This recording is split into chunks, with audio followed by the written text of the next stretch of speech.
Nigeria is set to become the #1 trading partner with China. Bilateral trainings that will help us progress development. Nigeria-China set to become leading trading partners in Africa as the two countries explore new areas of collaboration.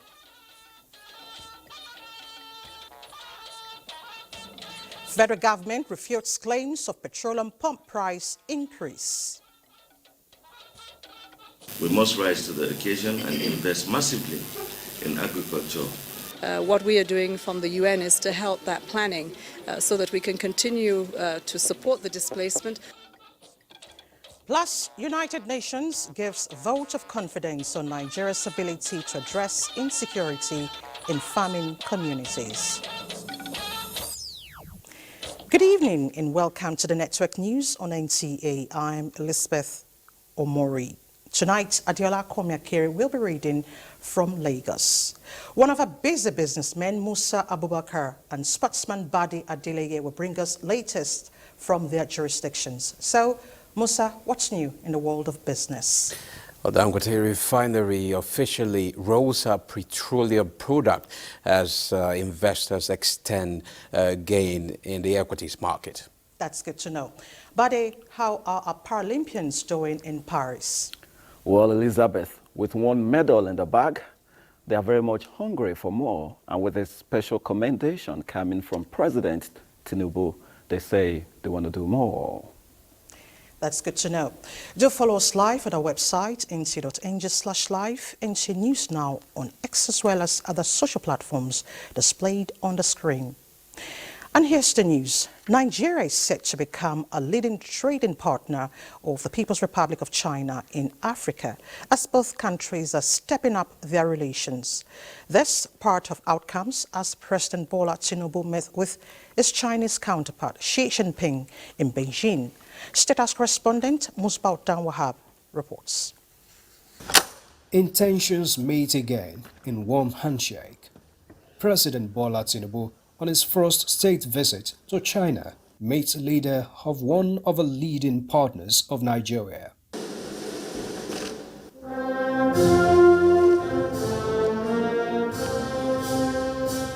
The reception was indeed suggestive of the stature and status of Nigeria in the Committee of Nations. The leader of the giant of Africa is here.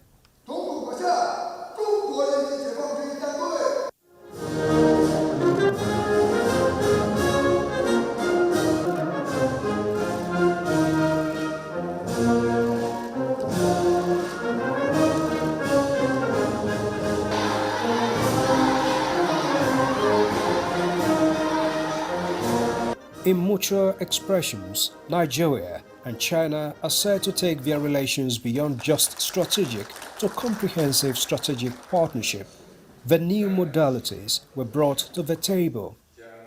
China, as appreciated by President Tinubu, has demonstrated how infrastructures can drive economic growth.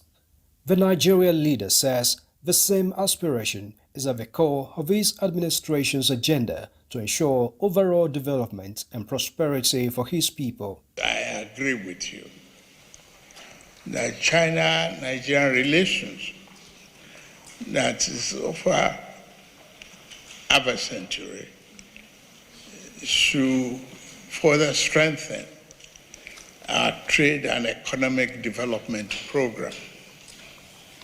Nigeria has a very great potential as largest population in Africa and is the biggest economy.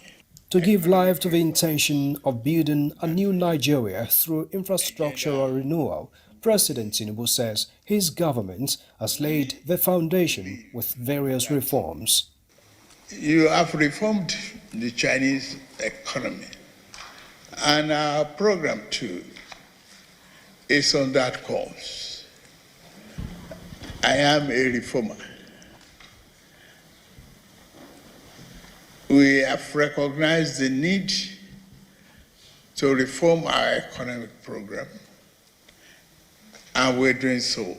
The strategic partnership should result in our regional development goals.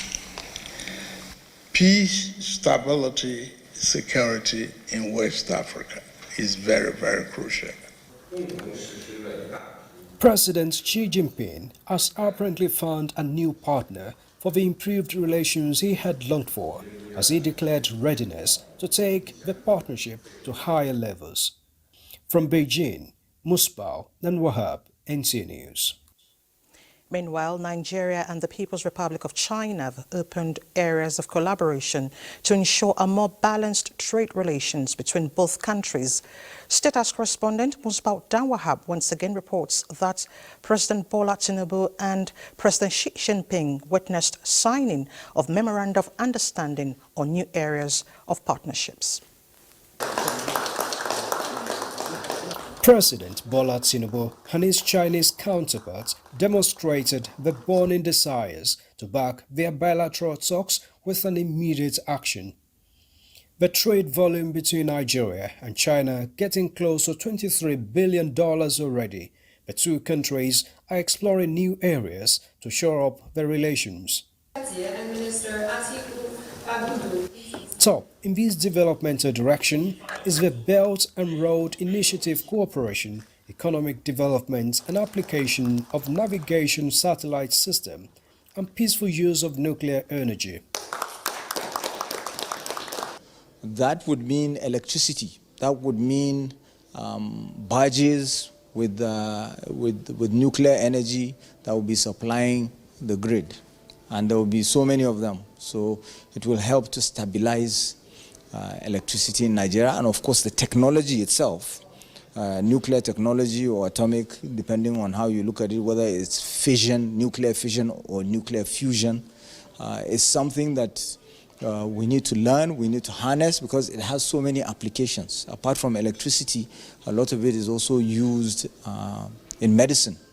Radiology and all of that. Being signed are the MOU on human Other resource MOUs were equally signed on human resource development and global development initiative, music exchange and cooperation, as well as cooperation on television. A very important agreement for collaboration between NTA and the Chinese news network. These are all projects that are very important to the infrastructure drive.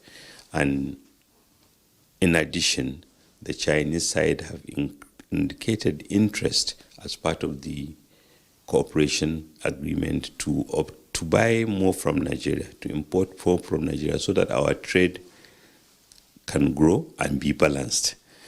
Right? Solid minerals, gas and methanol development, agricultural produce, as well as undertaking to support with training for our young ones, or scholarships and bilateral trainings that will help us progress development, as well as agreement to cooperate with each other in order to foster development in the world. The new agreements bring Nigeria to a new level of partnership with China. All of this takes us to the upgrade that we've been talking about, that President Xi Jinping asked for since last year. Upgrade of the relationship with Nigeria from a strategic one to a comprehensive strategic partnership. So they're really very serious about Nigeria. We are their second largest trading partner in Africa. We're only behind South Africa. Trade volume is about $23 billion.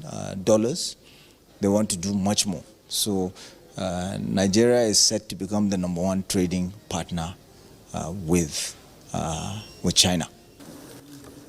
President Tinubu left the Great Hall of Beijing with expression of fulfillment, while Nigerians can only hope for the practical gains of enhanced bilateral and trade relations.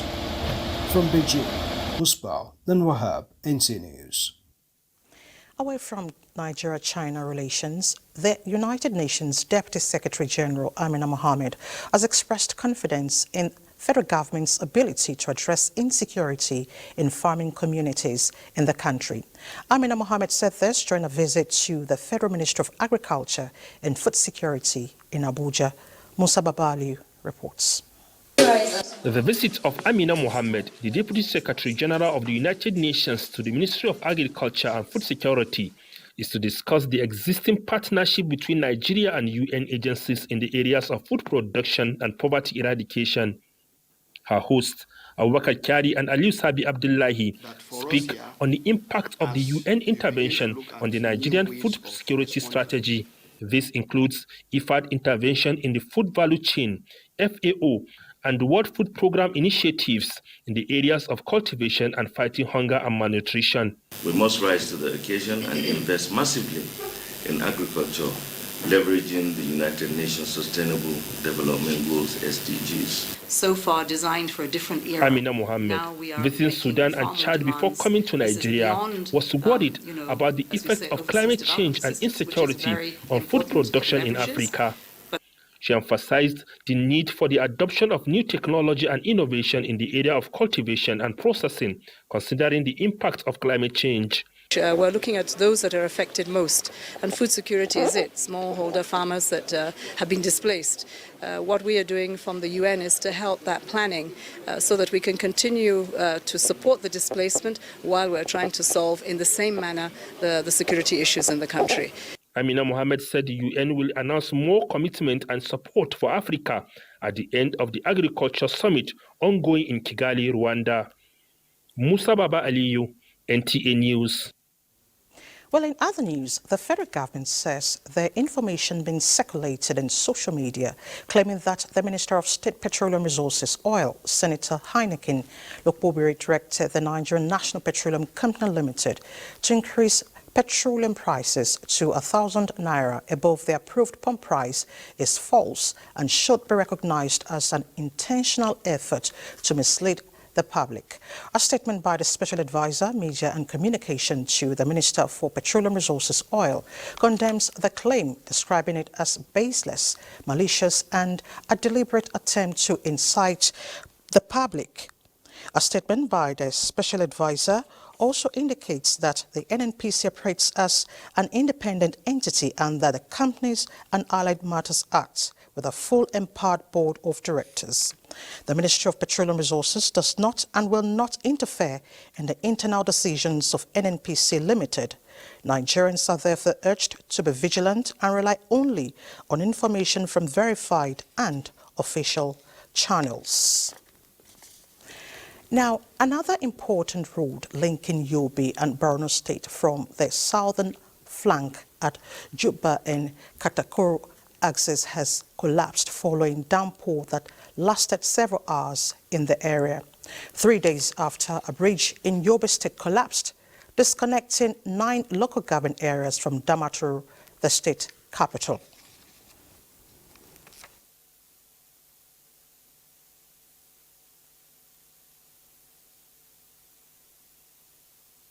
Let's talk security. Minister of State Defense Bello Mohammed says the federal government is committed to ending banditry and insurgency in Nigeria. The minister gave the assurance at the 8th Division Nigerian Army Headquarters, Sokoto. Dalhatu Ibrahim Abdullahi reports. On arrival at the Sultan Abubakar III International Airport, Sokoto, the Minister of State Defense Bello Mohammed, in company of the Chief of Defense Staff General Christopher Gwabe Musa, were received by the acting GOC 8th Division Nigerian Army Sokoto and senior military officers.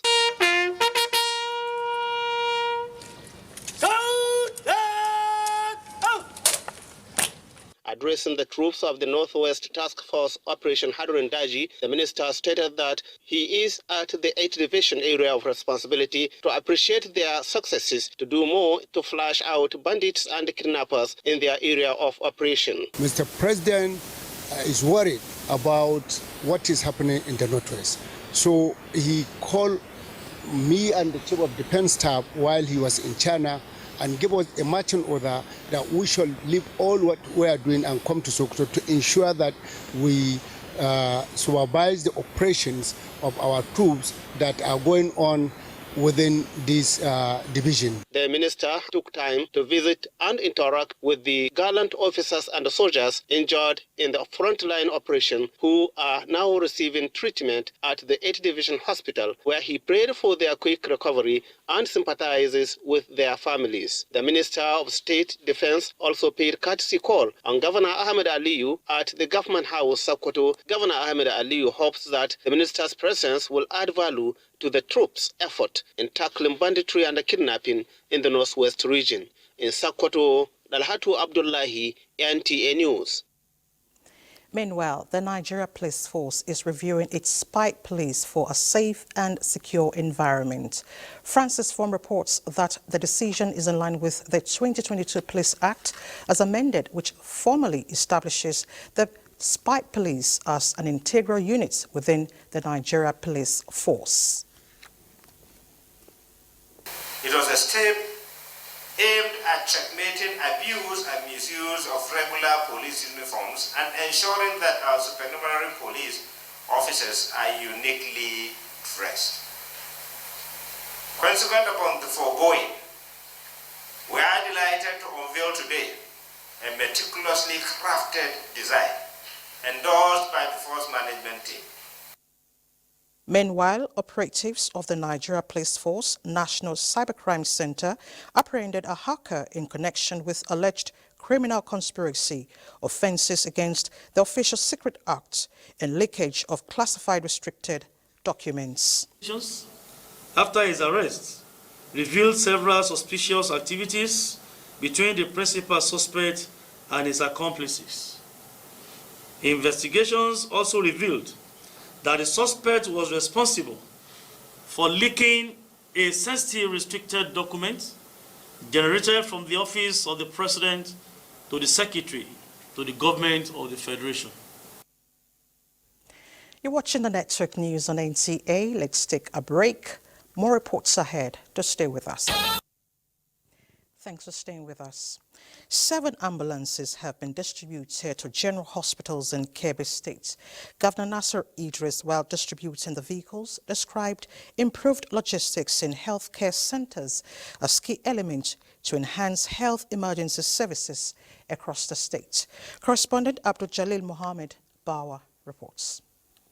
The vehicles distributed include 7 ambulances to general hospitals in Zuru, Argungu, Yauri, and other areas, as well as 5 buses and a Toyota Hilux to various state ministries, parastatals, and the government house press crew. This increases our morale in achieving our aim by supporting him and promoting the image of the government. During the distribution ceremony, Governor Idris emphasized the importance of the vehicles in improving service delivery and charged the beneficiaries to utilize them effectively. The era of leaving vehicles for 5 drivers to drive has passed. So you must make sure that this car is being attached to a driver. Governor Idris further stated that his administration is committed to providing vehicles to all ministries and agencies in the state, ensuring seamless service delivery and efficient governance. In Birnin Kebbi, Abdul Jalil Mohammed Bawa, NTA News. The federal government has reiterated commitment to the sustainable procurement, environmental and social standards enhancement projects, an initiative aimed at expanding the skilled workforce to drive socio-economic development across Nigeria. Permanent Secretary, Federal Minister of Women Affairs, Ambassador Gabriel Aduda, gave the assurance to the World Bank Space Task Team led by Ishtiaq Siddiq on a visit to his office. Ambassador Aduda highlighted the establishment of a technical working group within the ministry comprising experts from various professional fields under the social standard node to ensure the successful execution of the project's objectives. The Minister of Women Affairs is working to expedite the launch of a certification portal which will be instrumental in reducing corruption, creating new job opportunities for youths, as well as maintaining social standards in Nigeria in line with international best practices. Now, for 25 years, the National Hospital in Abuja has been on a mission to provide exceptional health care to millions of Nigerians, from life-saving treatments to groundbreaking medical practices, while pushing the boundaries of medical innovation. To mark the milestone, Chief Medical Director of the hospital, Professor Mohammed Raji, shares with newsmen how the hospital has played these vital roles in advancing healthcare across the country. Uche Ugochukwu reports. In a quiet ward at the National Hospital Abuja, Rose Ogi sits on her hospital bed, her battle with lung cancer written in her every breath. The usual bustle of patients here at the hospital is absent, a stark reminder of the ongoing resident doctor strike. Yet, here Rose remains cared for and comforted. For patients like Rose, the National Hospital is not just a building or a place of getting the care she needs at times like this. Established in 1999, the National Hospital has since evolved into a center of care for all, regardless of age or gender. It has served as a training ground for a number of our experts in the medical field. The first institution to have a LINAC machine in the whole of West African sub-region. As at today, we are about the lowest cost in terms of IVF. From its advanced technology to the countless healthcare professionals trained within its walls, it has become a pillar of hope and healing for many requiring complex medical procedures. Then they treat me well, then they take care of me. Major challenges facing the hospital is paucity of funds to carry out its routine activities and to complete ongoing projects. Cost of diesel and cost of electricity, it really takes a big chunk of what we are able to generate. Professor Raji believes that easing this burden will require more than just internal solutions. He is calling for public-private partnerships to step in, especially to support the care of indigent persons who need it most. Uche Ugochukwu, NTA News. Still on primary health care, the federal government is set for a synchronization of vaccination campaign with all countries sharing borders with Nigeria to strengthen efforts on disease surveillance and prevention. Coordinator Minister of Health and Social Welfare, Professor Ali Pati, said this at the quarterly review meeting of the Northern Traditional Leaders Committee on Primary Health Care Delivery. These custodians of the people's culture have for decades been participating in national efforts to resolve Nigeria's public health challenges. The Northern Traditional Leaders Committee, NTLC, a group of paramount rulers in northern Nigeria, are here getting acquainted with what is expected of them. I think there's good information that there are many viruses that when we don't control them, we can export them, and we don't want to be in that position. I would like to use this opportunity to seek the collaboration of all your highnesses that are on the borders with Niger and with Chad to start planning for a campaign later in October so that we have the best possible campaign. We still need your help to reach the chronically missed children in insecure places. We need to reach them with not just polio vaccines, but all the other routine vaccines, health and nutrition services. The first is helping make sure we have the right vaccination teams. We need people who are diligent, who are trusted by the community. And many of you have done a great job making sure we pick the right people.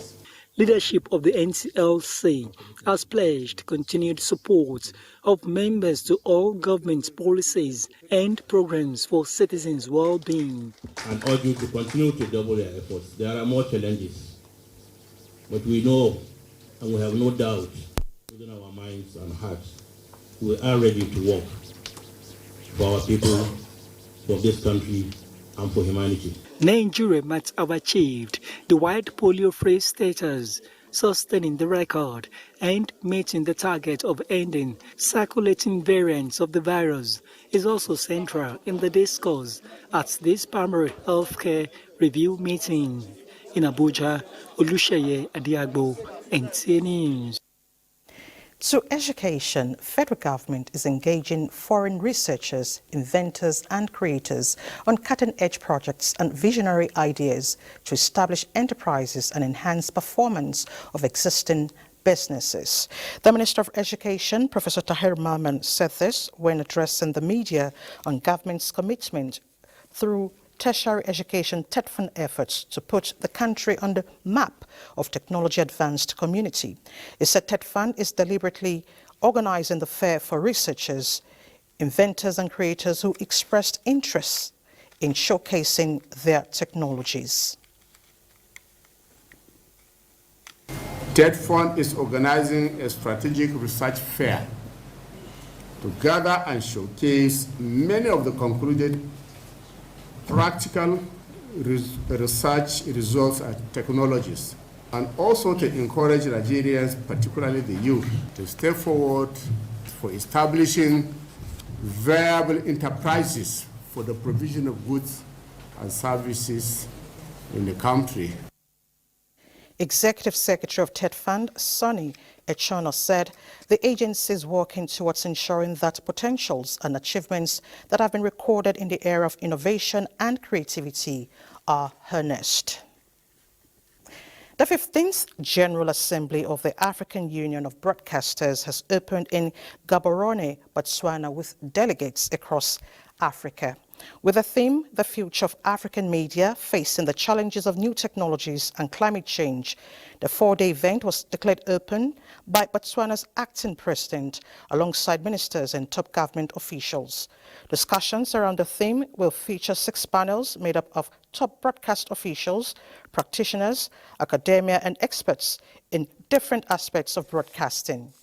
During the General Assembly, new officials to occupy the 15-member Executive Council are also to be elected to run its affairs for the next 2 years.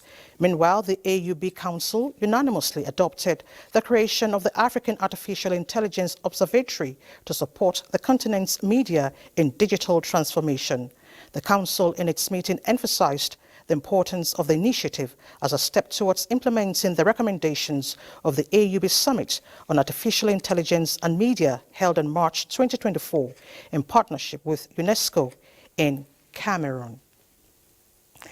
It's time to pause here. Let's head to the city of Lagos, where Adeola is standing by with more reports. Hello, Adeola, and nice to see you. Thank you, Elizabeth. Sequel to the seizure of more than 6,000 pieces of donkey skin valued at 6.8 billion naira, the Nigeria Customs Service is committed to deepening surveillance towards ensuring that trade in endangered species is totally eradicated. The controller of the Federal Operations Unit Zone A, Kola Oladeji, said killing of 6,000 donkeys for selfish purpose poses both existential and financial threats to the ecosystem. Michael Olaleye reports that 14 suspects were arrested in connection with various seizures in the month of July. Proving its proactiveness in nipping any smuggling activity in the bud, especially in the coming months, is there to the Federal Operations Unit Zone A. And in matching words with action, 70 seizures were made in the month of July. This container stands out simply because of the distinctiveness of the crime involved. The customs said close to 6,200 donkeys might have been killed before such number of skins could be extracted, and if not for intelligence, the consignment intercepted within the port community will have scaled through exports. The pride for the customs is not just about clamping down on the consignment, but resisting temptation of a juicy offer. Money was offered, millions of naira, to the lady officer, but she rejected it. If this container had been loaded and exported, it's gone, and the person will make his money. Ordinary donkey, go to Jigawa, is 350,000 naira. So if they have 6,000 plus, they have killed 6,000 donkeys. Within the period under review, 15 units of imported vehicles were seized. But this particular one is spectacular, as more than 37,000 sachets of tramadol were concealed. The euphoria for the unit comes from not just increasing duty paid value on seized items by more than 1,000% when compared to 2023, but also because no single shot has been fired despite the huge volume of seizures recorded within 4 months. In Lagos, Michael Olaleye, NTA News. Fake news has been a thorny issue, exacerbating social tension and undermining trust in credible information sources. With the widespread use of social media, misinformation has increased, thereby causing severe consequences. In this report, Joel Bobola takes a look at its impact and how the trend can be curtailed. From false and inciting reports to misleading health information, fake news has become a festering sore, spreading like wildfire. Experts say the era of citizen journalism, which has made everyone assume the role of a journalist, has weaponized misleading information, which many treat as a joke or some sort of prank. Media houses, especially very reputable and like strong-standing media houses, have a responsibility to fact check. Seriously do a research and fact check to ensure fake news is not being amplified. While it takes just a click to spread this unverified information, many swallow this false narrative without verification. Who is the origin of this news? What's the origin? What's the source? Take more measures. We must put more measures in place to curb these things. Media experts say it has become imperative for journalists to rise to the challenge of combating fake news by upholding the highest standards of accuracy and accountability in reporting. We have what is called gatekeeping, and we cannot just release news out there as professionals. So a lot of things are out there that are fake. Anywhere that somebody comes and introduces him or herself as journalist without the ID card that has a number and a pin to say you are a true journalist in Nigeria, they should not be given an opportunity. Any story peddled by such a person should be regarded as fake. An unrelenting enlightenment campaign against the menace of fake news and misleading information, as well as basic media literacy, which includes fact-checking, experts say can mitigate the threat of fake news. In Lagos, Joel Ukbola, NTA News. And those are the reports from Lagos. You're still watching NTA Network News. Let's now talk business. Aliko Dangote has officially announced the commencement of petrol production at the Dangote refinery. The industrialist expressed his gratitude to the federal government for permitting the sale of crude oil in Naira. He presented the first sample of petrol from his refinery to the press. The first group of trucks are set to be ready to start loading fuel earlier today. With a capacity to produce 650,000 barrels of oil per day, it is expected to fully meet Nigeria's demand for refined petroleum products.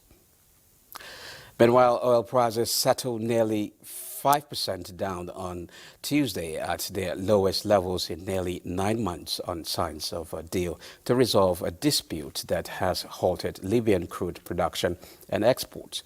Reuters reports that Brent crude futures closed down 4.9% at $73.75 a barrel, the lowest level since December 12th. West Texas Intermediate crude futures, which did not settle on Monday because of the U.S. Labor Day holiday, fell 4.4% to $70.33, also their lowest since December. Brent closed down 0.3% last week, while WTI settled 1.7% lower. And out of the capital market, the equities market extend positive momentum to Tuesday as investors gained 45.8 billion naira at the end of the session.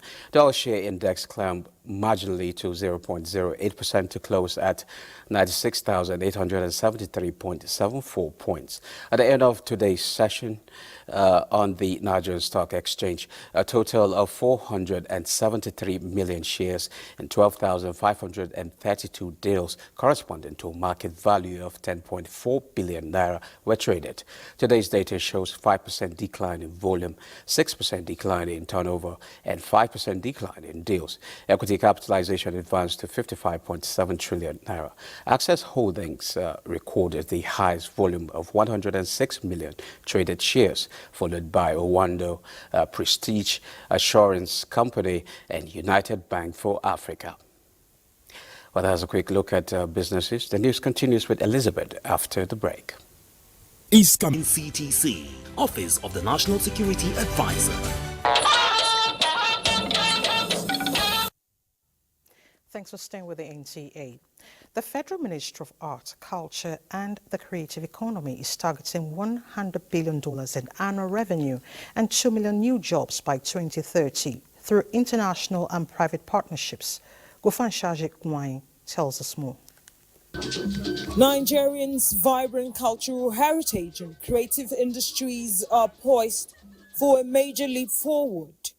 Driven by the Federal Ministry of Art, Culture and the Creative Economy's bold vision, the ministry's innovative 8-point plan is unlocking growth, innovation and sustainability across creative sectors, with a focus on skill development, policy reform and cultural preservation. We've committed to creating $100 billion to increase the GDP, and also creating by 2030, and also creating at least 2 million jobs by 2027. It's an opportunity to really show that culture is a pillar, is pivotal for the sustainable development goals. We're ready. We need seed capital to build. But you bring your seed capital, we will reach that $100 billion and much more. What we can do as government is to partner with the private sector, giving it an enabling environment, how we can further have success in this amazing field. The ministry and its partners are committed to creating a thriving creative ecosystem that showcases Nigeria's unique talent to the world and drives sustainable economic growth. In Abuja, Gufan Shaj Ugwanyi, NTA News. Efforts will continue in search for peace in northern Nigeria to return the region on its path to economic prosperity. Leader of the delegation of Coalition of Northern Groups, Bashir Yusuf Ibrahim, said this while presenting report of the coalition to Chairman of the Northern Governors Forum, Governor Muhammadu Inuwa Yaya in Gombe. Emmanuel Akila reports. The coalition, made up of security experts, mostly retired from the Nigerian Armed Forces, the police, and diplomats who have represented the country at different cooperations with other countries around the world. They come to understand that the solution to the lingering security challenges in northern part of the country require a collective approach. So we developed a strategy whereby we'll bring everybody together, agree on a common approach with a coordinating mechanism in the Office of the National Security Advisor. But this report extracts the role that we anticipate that the governors will play. The little skirmishes between farmers and herders, which emanated because there was improper management of cattle routes, and with the onset of mining activities, what is happening in the northwest is no longer palatable and cannot be concealed. And I'm not surprised that we have such a cream of people, that are focused and determined to see that we overcome this challenge. Governor Muhammad Ino Yahya received report of the group's conference held in January 2024 in Abuja on behalf of the governors of the northern states, pledging critical analysis of the recommendations, praying that when implemented, the region and the country at large would be the better for it. In Gombe, Emmanuel Akila, NTA News. Former President Muhammadu Buhari has placed a telephone call to the Vice President Kashim Shettima to congratulate him on his birthday, saying that his journey from governor to senator and now Vice President has been remarkable. The former president praised for strength and good health for the Vice President to enable him discharge the responsibility of supporting President Bola Tinubu in their efforts to make life better for the citizens and build Nigeria into a strong and viral democratic nation. Similarly, the former president also felicitates with the former secretary to the government of the Federation, Boss Mustafa, as he clocks 68. He says his vision and strong leadership have in no small measure contributed to all that they achieved as an administration, and praise God to keep him happy, safe and healthy. Now let's talk sports, and Bade Adeleye will be our guide. Bade. Many thanks, Elizabeth. Let's begin with the Paralympic Games, as presidential congratulations have been extended to Eniola Mariam Bolaji after the 18-year-old became the first African athlete to win a medal in badminton event of the Paralympic Games. Special advisor to the president on media and publicity, Ajuri Ngelale, in a statement on behalf of President Bola Tinubu, commends Bolaji for her courage and resilience after defeating Oksana Kozina of Ukraine in straight sets, 21-9 and 21-9. President Tinubu thanks the young athlete for making the nation proud and describes her as a fine example of resourcefulness, talent and grit of Nigeria's youth. Still talking badminton. In the meantime, Badminton Federation of Nigeria attributes the recent success of Eniola Bolaji to years of hard work, intense preparations and participation in continental and global tournaments.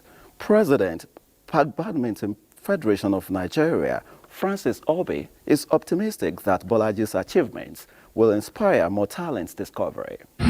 As we are approaching the Paralympics, she moved to world number 7, world number 5, world number 3, and then world number 2. Of course, at some point, they had to give her a wild card. So she went to the Paralympics on what you call the bipartite invitation, just like, in tennis, it's called the wild card. So, so for me, what we needed to do was to try and give us enough support and encouragement and expose her more to international play. Just the right way to go. And of course, with that, we're done with sports. Let's return to Elizabeth. Thank you so much, Bade. Now, the body of late Hajia Fatima Yusuf Yardua, mother of late President Umar Musa Yardua, has been laid to rest in Katsina in accordance with Islamic injunction. Sulaiman Kudogi reports that a federal government delegation led by the Vice President Kashim Shettima and other political stalwarts attended the funeral prayer. That was the funeral prayer for the late Hajia Fatima Musa Yardua, mother of the late former President Umar Musa Yardua, performed by an Islamic scholar, Dr. Aminu Yelmawa. Eminent personalities, including the federal government delegation led by the Vice President, Senator Kashim Shettima, and Katsina State Governor Diko Umar Rada, were among the sympathizers. Other dignitaries include the former Vice President Atiku Abubakar and the presidential candidate of Labour Party in the 2023 general elections, Peter Obi, as well as National Assembly members. They prayed Almighty Allah to forgive the deceased her shortcomings and grant her soul eternal rest, as well as grant the bereaved family the fortitude to bear the loss. We are here at the instance of President Bola Ahmed Tinubu to commiserate with the governor, with the government and the people of Katsina and Nigeria as a whole over the loss of the matriarch. It's a demise that is quite obvious, considering her age. We are grateful to God for sparing her life up to this point in time. Everything told about her was a great life. May Allah forgive her sins and grant her eternal rest. For the deceased family members, late Hajia Fatima Musa Yardua lived a fulfilled life, worthy of emulation. In all her life, what she has been telling us, wherever you find yourself in life, fear God, help the needy ones. The only thing we can do is to pray. The deceased died at the age of 102, left behind many children, including Senator Abdulaziz Yaradua and many grandchildren. Suleiman Kudogi, NTA News. Meanwhile, President Bola Tinubu commiserates with the Yadwa family over the passing of Hajia Dada. In a statement, the president also extends his condolences to Senator Abdulaziz Musa Yadwa, the people of Katsina State, and to the many lives the late matriarch touched. Similarly, former President Muhammad Buhari is extremely saddened by the demise of the matriarch of the Yadwa family, Hajia Dada Yadwa. In a condolence message, the former president says her virtuous life was an inspiration to all who came close to her. In the same vein, First Lady of Nigeria, Oluremi Tinubu, commiserates with the Yadwa family over the passing of the matriarch Hajia Dada Yadwa. She prays Almighty Allah to grant the deceased Aljana Firdaus. And the Deputy President of the Senate also condoles with the family of the late President Umar Musa Yadwa over the death of their mother, Hajia Dada. He prays God to forgive her shortcomings. Also, the Southern Senators Forum, in a condolence message, commiserates with Senator Abdulaziz Yadwa and his family over the demise of the matriarch and prays for comfort for those who mourn. Now, the family of Avayedun Dola Dominic announces funeral arrangements for the burial of the matriarch, Comfort Avayedun Dola Dominic. A commendation mass will take place on Monday, 23rd of September 2024 in Warri, Delta State. A wake will also take place on Thursday, 26th of September 2024 in Igara, Edo State. Requiem Mass, interment and reception Friday, 27th of September 2024 in Igara, Edo State. Madam Comfort Avayedun Dola Dominic is survived by her children and grandchildren, including Dr. Oremei Odusan, a consultant pediatrician, and Ozavive Winfo, a director at the Federal Inland Revenue Service. And that's the news. Thank you so much for your time. I'm Elizabeth Omori.